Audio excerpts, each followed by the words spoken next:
இன்று பிரச்சாரம் தொடங்குகிற திரு விஜய் அவர்களுக்கு என்னுடைய வாழ்த்துக்களை தெரிவித்துக் கொள்கிறேன்.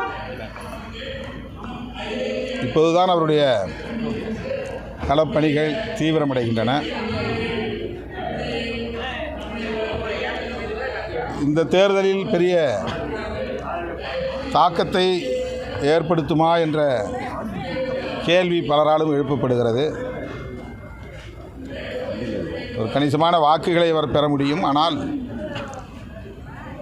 திராவிட முன்னேற்றக் கழகத்தின் தலைமையிலான எங்கள் மதசார்பற்ற முற்போக்கு கூட்டணியின் வெற்றியில் எந்த பாதிப்பையும் ஏற்படுத்துவதாக அது இருக்காது என்று நான் நம்புகிறேன்.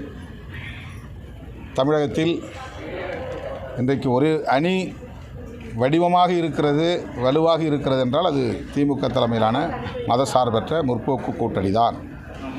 அதிமுக தலைமையில் கூட்டணி இருப்பதாக சொல்லப்படுகிறதே தவிர இன்னும் அது ஒரு வடிவத்தை பெறவில்லை.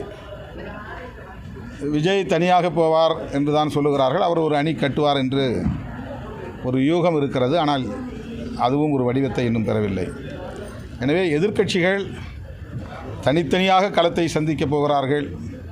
ஒரு அணியாக வடிவம் பெற வாய்ப்பில்லை என்று தான் நான் நம்புகிறேன்.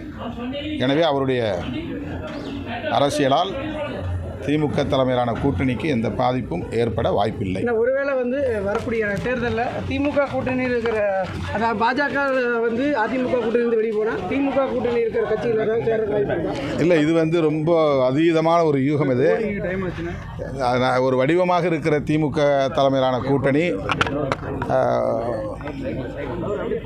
மாறுவதற்கு, அதில் உள்ள கட்சிகள் மாறுவதற்கு எந்த தேவையும் இடவில்லை, அதற்கான வாய்ப்பும் இல்லை.